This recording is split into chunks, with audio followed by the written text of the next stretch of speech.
Hello বন্ধুরা, good morning. তোমরা যে যেখানে আছো সবাই কেমন আছো? আমি ভালো আছি। তো দেখো, সকালে ভালো আছি বলতে রাত্রেবেলায় না আমার গলাটা একটু ব্যথা ব্যথা লাগছিল, তো ঢোক গিলতে গিয়ে তো রাত্রে গা হাত পা খুবই ব্যথা হয়েছিল, আর রাত্রে ভালো ঘুমও হয়নি, ওই জন্য আমি সকাল সকাল উঠে পড়েছি। আর মেয়েদের কি বলো তো, যতই শরীর খারাপ হোক না কেন শুয়ে থাকলে হবে না। তো জানি না কেন আবার কিছুদিন আগেই ঠান্ডা লেগেছিল, জানি না আবার কেন ঠান্ডা লাগলো।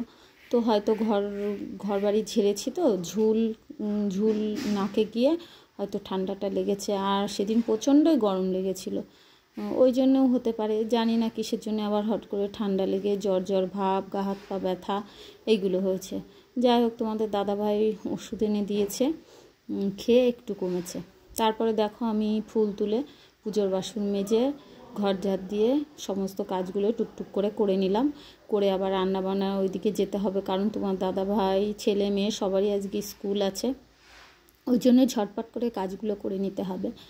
তারপরে দেখো, কয়টা ঠাকুরের কাপড় হয়েছিল ওইগুলো সার্ফ দিয়ে পরিষ্কার করে নিচ্ছি, কারণ দুটো করে আছে, ওই একদিন একটা পাতে আবার আরেকদিন একটা পাতে। যাই হোক, সমস্ত ঠাকুর ঘরটা একদিন আমাকে পরিষ্কার করতে হবে। যেদিন সুযোগ পাবো সেদিন আবার ঠাকুর ঘরটা সমস্ত কিছু ধুয়ে পরিষ্কার করে নেব।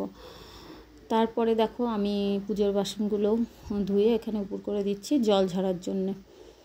আর মেয়েদের কি বলো তো, মেয়েদের জীবনটা বড়ই কঠিন জীবন, কারণ মেয়েরা দেখো ছোটোবেলা থেকে একরকম করে মানুষ হয়, তারপরে অচেনা জায়গায় এসে মেয়েদেরকে মানিয়ে নিতে হয়।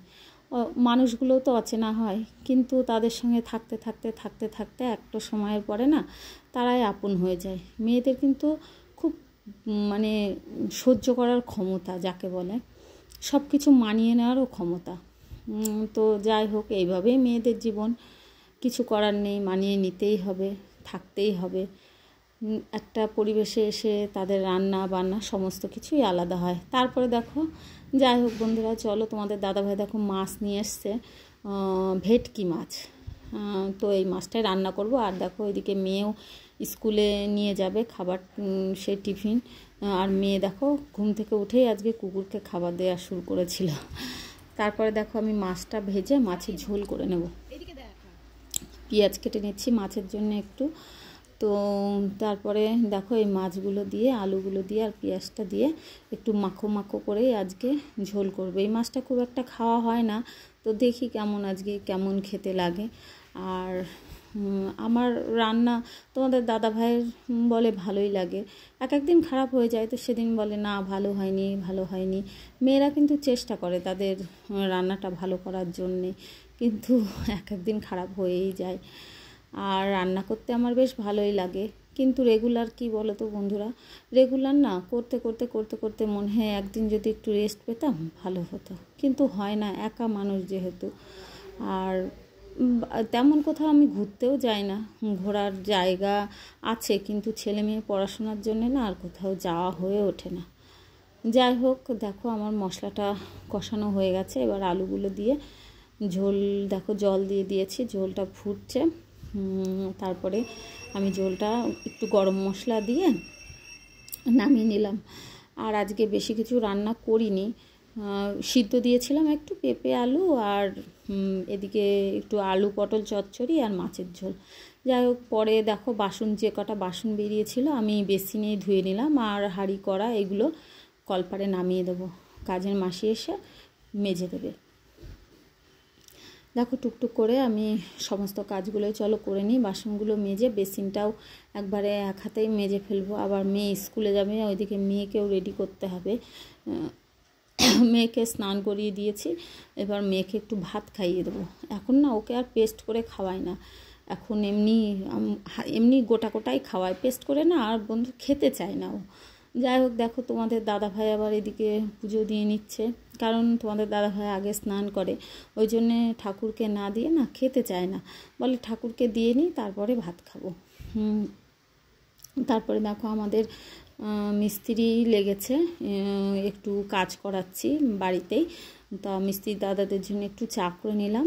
এদিকে দেখো, এদিকে এই কাজগুলো হচ্ছে, তো দুটো মিস্ত্রি আছে, মিস্ত্রিদের একটু চা দিতে হয় 2-3 বার, 4বার। আর আমার সোনামা দেখো স্কুলে যাবে বলে রেডি হয়ে গেছে, আর ওর টেডিটা না ও নিয়ে যাবে। ও টেডিটাকেও খুব ভালোবাসে, বাড়িতে যত সময় থাকে না ওই টেডিটাকে নিয়েই খেলাধুলা করে। এদিকে দেখো আমি বাড়িতে চলে এসেছি, এসে খাওয়া দাওয়াও করে নিয়েছি। আর সবাই তোমাদের দাদাভাই, শ্বশুরমশাই, ছেলে সবার তো আগেই খেয়ে নিয়েছে, আমারই খেতে একটু দেরি হয়। আর আমি গ্যাস ট্যাস মুছে রান্নাঘরটাকে পরিষ্কার করে নিলাম। দেখো মেয়ের খাওয়া হয়ে গেছে, এখন এই মেয়েকে স্কুল থেকে কেটে রস করে দেবো। আর মেয়েকে খাইয়ে দাইয়ে ভাত খেয়েছে, অনেক সময় হয়ে গেল, স্কুলে গিয়েছিল। দেখো লেবুগুলো কেটে নিয়েছি, এখন রস করে নেবো। চলো এটা দিয়ে, এটা ধর তো মা, এটা ধরো, শক্ত করে ধরো, শক্ত করে। শক্তি নেই তোমার, শক্তি নেই। এই দেখো লেবু রসটা হয়ে গেছে, আমি এখন এতে ঢেলে নেবো, ঢেলে খেয়ে নেবে। যেটুকু হবে সেটুকুই তো খাবা। ওইটা দাও, ওইটা রস করে নি না। দেখো ও কি পারবে না, তবুও ছাড়বে না।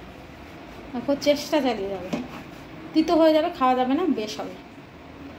তো চলো এখন লেবু রসটা খাইয়ে নিই। পারবে না, দেখো দিয়ে দিচ্ছে, ঠিক আছে, আমাকে এখন দিয়ে দিচ্ছে। এদিকে দেখো সন্ধ্যাবেলা চলে এসেছি, এসে চা করে নিয়েছি। আর মেয়েকে একটু দুপুরবেলা খাইয়ে দেয়, ঘুম পাড়িয়েছিলাম আর ভিডিও করতে পারিনি। যাই হোক আমাদের দুধ জাল দিয়েও নিয়েছি, আর আমার শ্বশুরমশাই আমার জন্য চা করে নিয়েছি। তারপর দেখো ম্যাগি করে নিচ্ছিলাম ছেলে মেয়ের জন্য, আমিও একটু ম্যাগি ভাবছি খেয়ে নেব। হ্যালো বন্ধুরা, গুড ইভিনিং। দেখো আমি সন্ধ্যাবেলায় সবাই একটু টিফিন করে নিল, টিফিন করে নিয়ে তারপরে মেয়েকে একটু পড়তে বসিয়েছি, ওকে পড়িয়ে নেব 2 ঘন্টা, নিয়ে তারপরে খাবার করব। আর ওর দিদিমণি আসছে না, ওর দিদিমণির পরীক্ষা হচ্ছে, ওই জন্যে আসছে না। তো আমার শরীরটাও খুব একটা ভালো নেই, গলা ব্যথা হয়েছে প্রচণ্ড, মনে ঠান্ডা গরম লেগেছে। যাই হোক ওই দেখো সোনামা বই পড়ছে, গরম তো লেগে যাচ্ছে, তো ফ্যানটা তো চালাও। দেখো ও এখন খালি গায়ে রয়েছে, খুব গরম তো, জামা পরাতে পারছি না, পরালেই ঘেমে যাচ্ছে। যাই হোক পরিয়ে নিয়ে তারপরে রাতে খাবার করবো। চলো পরে আসছি। দেখো রাত্রে খাবার দাবার নিয়ে চলে এসেছি। আমি খাবো না করছিলাম, ঠান্ডা লেগেছে তো ভালো লাগছিল না মুখে। তো তোমাদের দাদাভাই একটু বাজার থেকে ঘুগনি নিয়ে এসছে, বলছে খাও এটা, দেখবা ভালো লাগবে। তাই আবার একটা রুটি খেয়ে নিলাম। তোমার দাদাভাই আমি তো ঠিক আছে। চলো বন্ধুরা, তোমরা যে যেখানে থাকো খুব খুব খুব ভালো থেকো, সুস্থ থেকো।